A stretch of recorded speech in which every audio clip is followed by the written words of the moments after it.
भिवंडी तालुका के वडूनाघर गांव में स्वर्गीय यशवंत नारायण पाटिल के प्रथम पुण्य स्मरण दिन का आयोजन आज दिनांक 28 अगस्त 2024 को श्रीमती ताराबाई यशवंत पाटिल, नामदेव यशवंत पाटिल, गणेश यशवंत पाटिल, सुनंदा विकास पाटिल, विकास आत्माराम पाटिल तथा समस्त पाटिल परिवारों द्वारा स्वर्गीय यशवंत नारायण पाटिल का प्रथम पुण्य स्मरण दिन व स्नेह भोजन कार्यक्रम का आयोजन बड़े हर्षोल्लास के साथ किया गया।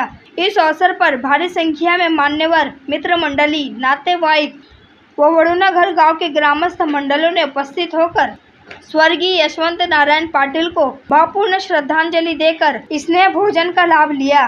ज्यासाठी आपण जमलोय ना तिकडेच लक्ष केंद्रित करा। तुम्हाला माहिती नाही कीर्तन करायचं लक्ष जर विचलित झालं ना तर त्याचा अख्खा गोंधळ होतो बघायला गेलं तर। एवढं सोपं नाही ते बरं का। आणि मग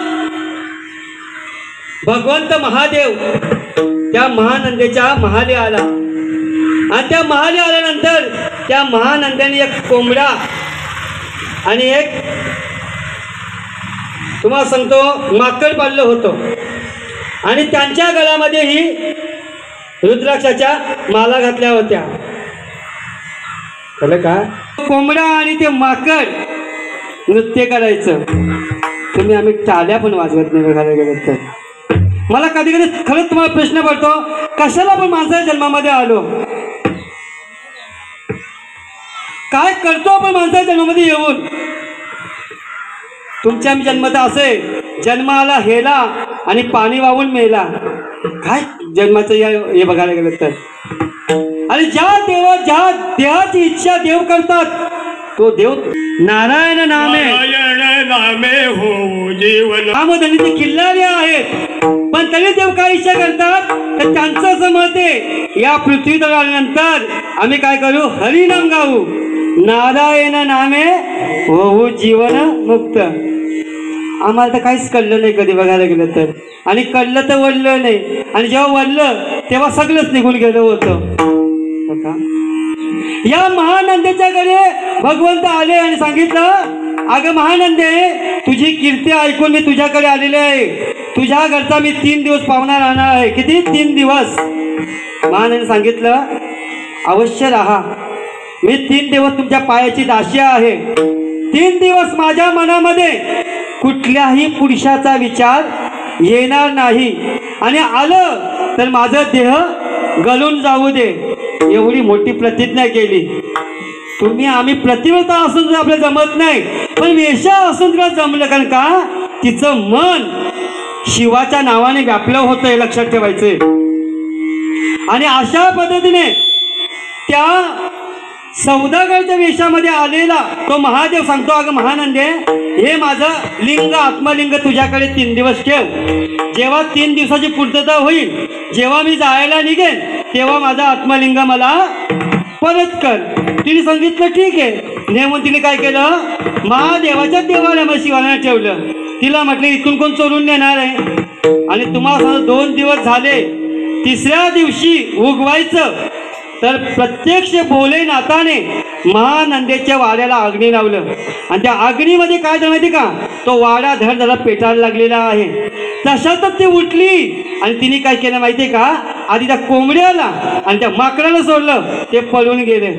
गेल्यानंतर तिने काय केलं माहिती का, सगळं तर आपलं जळालं, काही हरकत नाही।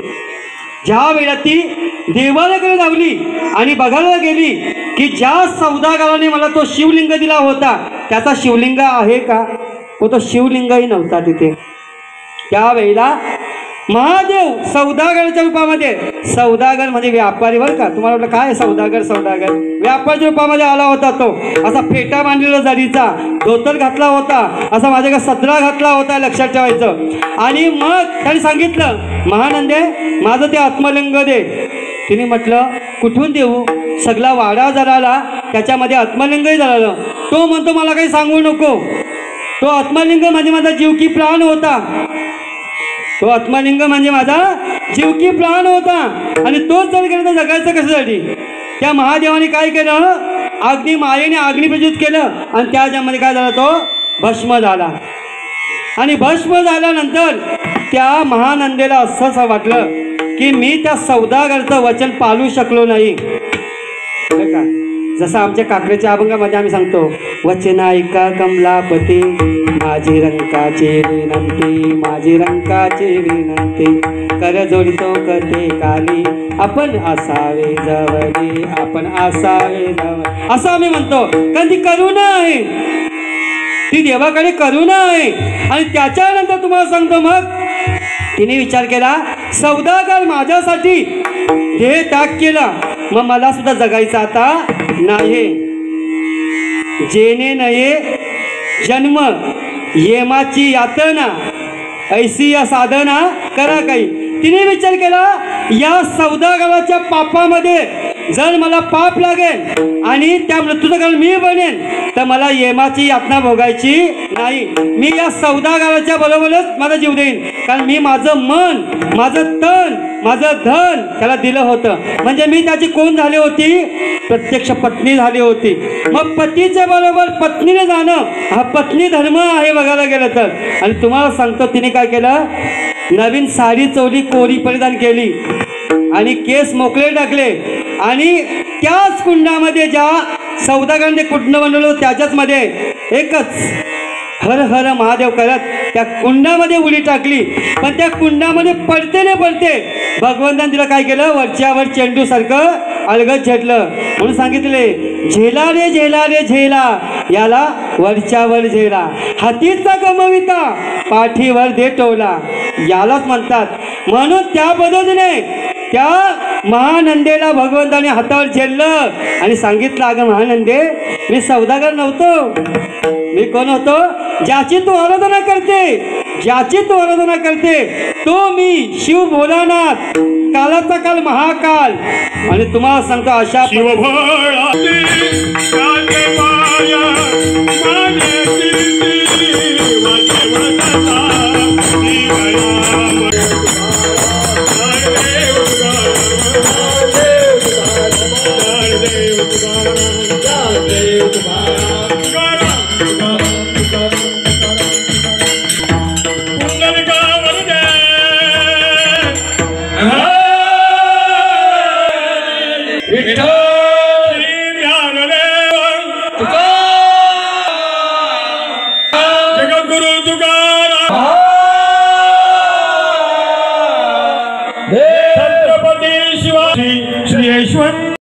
आता महानंदाला विचारलं, महानंदा बोल, तुला काय पाहिजे? तिने म्हटलं, आता काहीच नको, जे मिळायचं ते मिळालं, आता काही नको, फक्त एकच, हे सदाशिवा, हे चंद्रशेखरा, एकच विनंती करतो, माझं सगळं अख्खं एक ग्राम नंदीग्राम काय करतो, कैलासाला घेऊन चल. आणि भगवंताने म्हटलं, तथास्तु. आणि म्हणून सांगितलेले, कैलाशीचा देव भोला, भोला चक्रवर्ती, पती पार्वतीचा योगी राजा. मग तुम्ही सांगा मला, तुम्ही आम्ही कशाचे कुलीन स्त्रिया, तुम्ही आम्ही कशाचा बघायला गेलं माणसं? जर इतर ठिकाणची, इतर जातीची, इतर पातीची जर माणसं देवाला जाऊन चिकटतात, मिळतात आणि देवाचेच होतात, रंगवलो मी त्या रंगी, बरोबर आहे. मग आम्ही कधी रंगायचं? बरीचशी लोक ना मला असं, म्हणजे मी पका अहंकारी आहे किंवा मी पका क्रोधी आहे, मी तामशी आहे, असं लोकांचा माझ्यावर एक थप्पाच मारलेला आहे बघायला गेलं तर. पण तुम्हाला सांगू का, तसं काही नाही बरं का. हां, मी स्वाभिमानी आहे आणि मी असा माणूस आहे, तुम्हाला सांगतो, जे सत्य असेल ते सत्य, इष्ट असेल ते बोलणार, साध्य असेल ते करणार. आणि मी तुम्हाला सांगतो, आत्तापर्यंत माझं जीवन जे गेलेले, मी शहाण्यांचा नोकर बनलो, मूर्खांचा मालक बनण्याच्या भानगडीत कधी पडलोच नाही, कारण बनायचंच नाही. कारण मला देवाला ध्येय दिलेला आहे, या ध्येयाचा उपयोग सतकर्मासाठी परमार्थासाठी करायचा आहे. जशी महानंदा उतरून गेली, तसंच कदाचित एखाद्या वेळेला आपलं भाग्य आलं तर काही सांगू शकत नाही, पण प्रयत्न करायला काही हरकत नाही. म्हणून सांगितलेले, येमाची यातना चुकायची असेल, जेने नये जन्म येमाची यातना ऐशी या साधना करा काही. हेच नाथ बाबा अभंगाच्या द्वितीय चरणामध्ये सांगतात, जेने नहे जन्म यमाची यातना, जेने नहे जन्म यमाची यातना,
यमाची यातना ऐसी या साधना करा काही.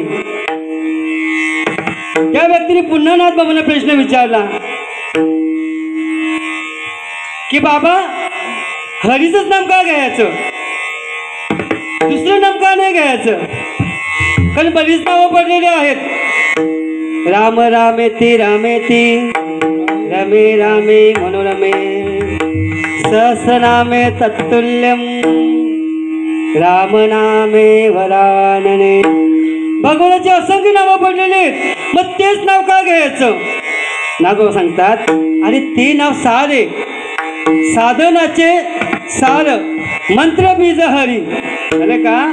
रामकृष्ण हरी हा बीज मंत्र आहे आणि म्हणून ते घ्यायचे आहे. जसं तुम्हाला सांगतो शरीरामध्ये नाक सार, नाक माणूस किती सुंदर असू द्या पण नाक जर चपटा असेल ना त्याचं सुंदर पण गेलं समजायचं. बघायला गेलं तर तुकोबाई म्हणतात कायती करावी 32 लक्षणे, नाक नाही तेने वाया गेली. तुम्ही सांगा मला, तुम्ही जर एखाद्या मुलीला तुमच्या मुलाला वराला घेऊन गेलात, मुलगी चांगली MA BSc झालेली आहे, चांगली जॉबला पण आहे, गोरी पान आहे, चवलीचे शेंग आहे, तिचे केस अगदी काले भोर आहेत, तिचे दात अगदी हिऱ्यासारखे चमकतात, पण नाकाचाच पत्ता नाही. तुम्ही कराल अशी सून? नाही करणार. कारण तुम्हाला सांगतो माणूस कसंही असू दे पण नाक जर तरतरीत असलं ना तर माणसाच्या चेहऱ्याला उठावपणा येतो. म्हणून शरीरामध्ये नाक सार, धातूमध्ये सोनं सार, अलंकारामध्ये तुमचं मंगळसूत्र सार, मंत्रामध्ये गायत्री मंत्र सार, व्रतामध्ये द्वादशी सार का, आणि जपामध्ये राम मंत्र सार म्हणून सांगितलेले. नाम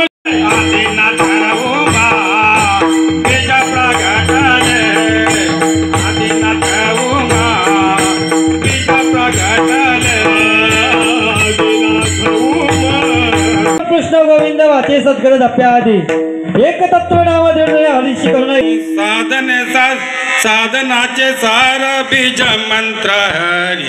साधनाचे सार बीज मंत्र हरी. साधनाचे सार बीज मंत्र हरी. सार बीज मंत्र हरी. साधनाचे सार बीज मंत्र हरी. साधनाचे सार बीज मंत्र हरी. साधनाचे सार बीज मंत्र हरी.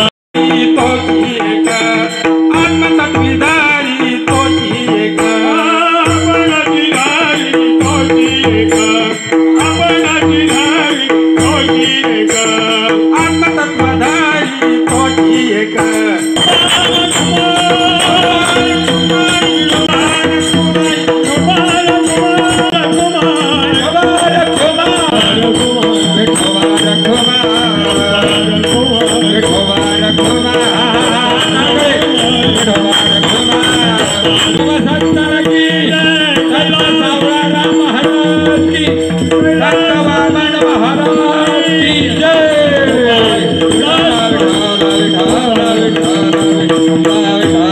आत्मतत्वाकडे धरी तोची एक. म्हणून माणसाने नेहमी मुखामध्ये तुळशी पत्र घालायची गरज नाही, कारण नामासारखं दुसरं पवित्र नाही. आम्ही हरिपाठा म्हणतो काल वेळ नाम उच्चारते दोन्ही पक्ष पाहिजे, संशय घ्यायचं नाही. का या ठिकाणी नाथ बाबा सांगतात तुम्हा आम्हाला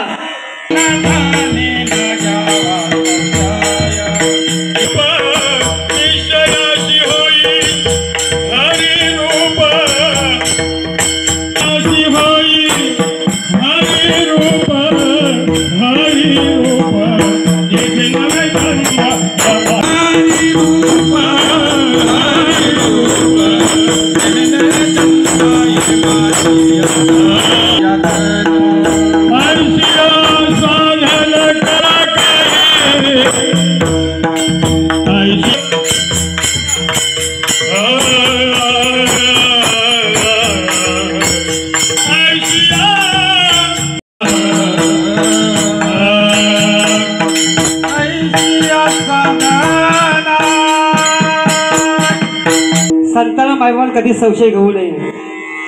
तुम्हाला सांगतो संत संत असतात. संतांची या पायी हा माझा विश्वास. सर्व भावे दास झालो त्यांचा. तेने माझे हित करी ती सकल. तेने हा गोपाल कृपा करी. याच न्यायाने शिवबा वागले. छत्रपती शिवाजी महाराजांनी जे हिंदवी स्वराज्य निर्माण केलं मायबापांनो, त्यावेळेला समकालीन दोन संत होते.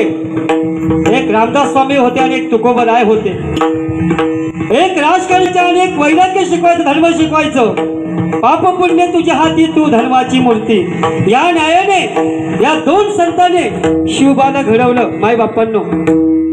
ज्या वेळेला या महाराष्ट्रावर आक्रमण होत होती परकीयांची, कुतुबशाही, निजामशाही, आदिलशाही, डच, पोर्तुगीज, स्पेनिश, इंग्लिश अशा प्रकारे 7-7, 8-8 शाया या महाराष्ट्रावर दबावून राहिल्या होत्या. पण शिवबांचं कार्य असं होतं, खणकर नेतृत्व म्हणून सांगितलेले. निश्चयाचा महामेरू, बहुत जनाचे आधारू, अखंड स्थितीचा निर्धारू, श्रीमंत योगी. तुम्हाला माहिती आहे शिवबाराजांच्या गळ्यामध्ये 64 कवड्यांची माळ का असायची? फक्त आम्हाला 64 कवड्याच माहिती आहेत, पण त्या 64 कवड्या होते ते 64 कला होत्या, लक्षात ठेवायचं.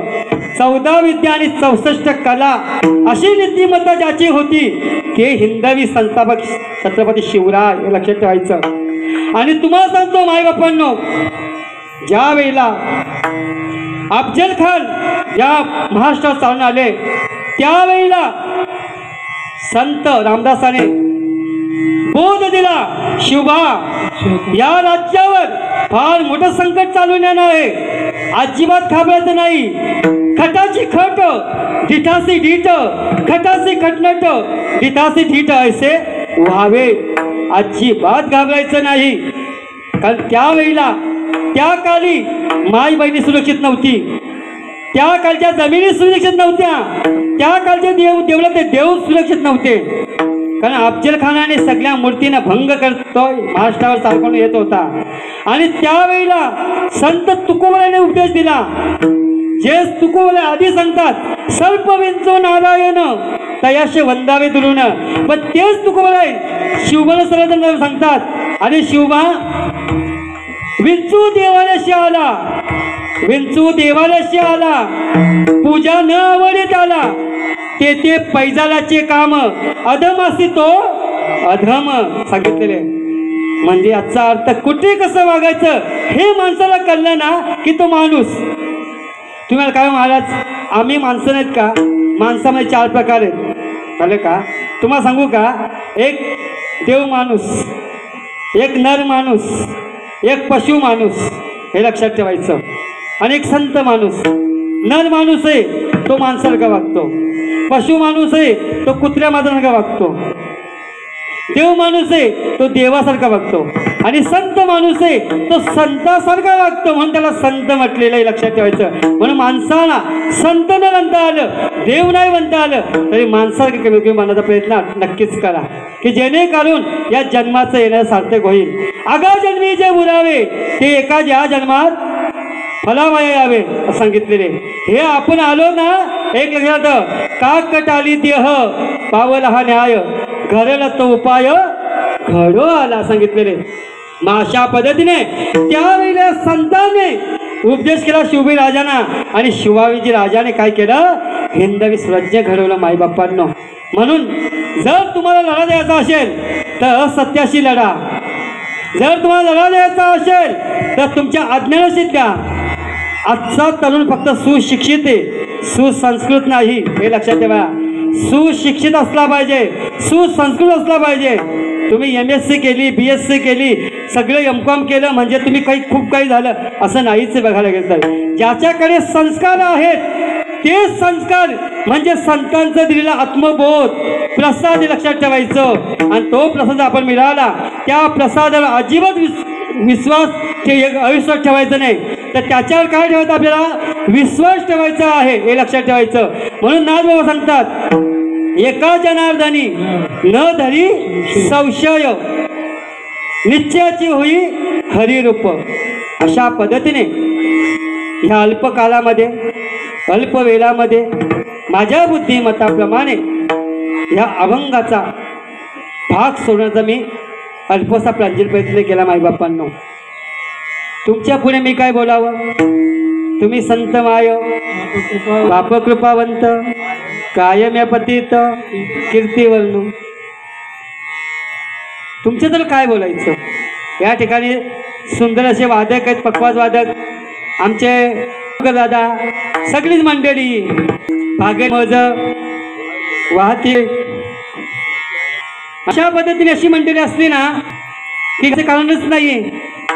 आणखी बोलावं असं वाटते, पण कुठल्या वेळ मर्यादा तोडून माणसं कधी जाऊ नये. त्या बाहेर सीतामाई मर्यादा सोडली तुला लंकेत जावं.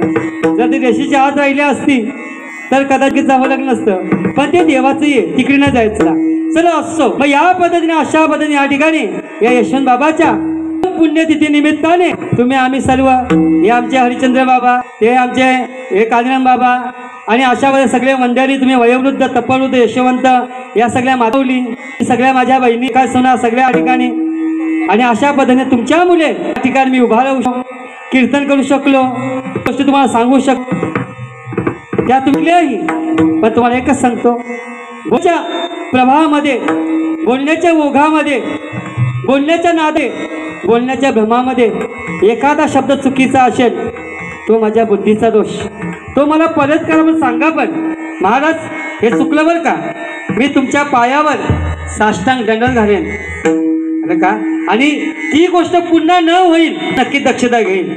पण माहिनो चांगलं आहे ते माझ्या पांडुरंगाचं, माझ्या ज्ञानोबाचं, माझ्या गुरु साईनाथाचं, ह्या वरिष्ठ मंडळांचं, तुम्हा सर्वात ते तुम्ही काय करा, हृदयाच्या पेटीवर ठेवा. हृदय संपुष्ट पेटी करुणी पोटी साठवू, तुका म्हणे होता ठेवा तो या भावा सापडला. अशा प्रकारे झालेली सेवा पुन्हा एकदा तुम्हाला सगळ्या श्रवण वृंदांना, श्रोते वृंदांना नमन करून माफी मागून या बाबांनी ही श्रमण करून सेवेला नविना. ज्ञानेश्वर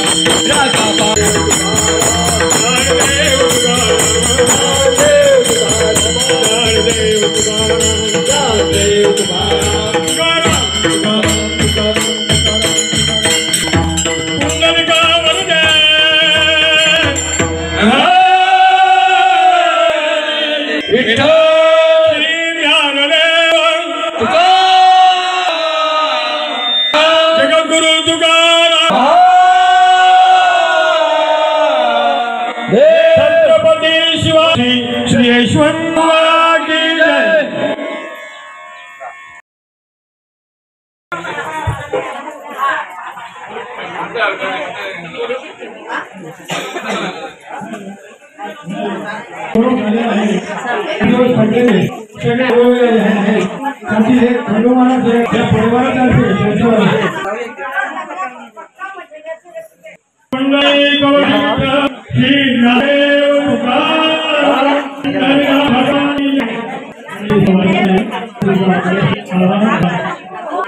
रस्त्याची बी शूटिंग घ्या जाताना, हे जरा टाकून दे.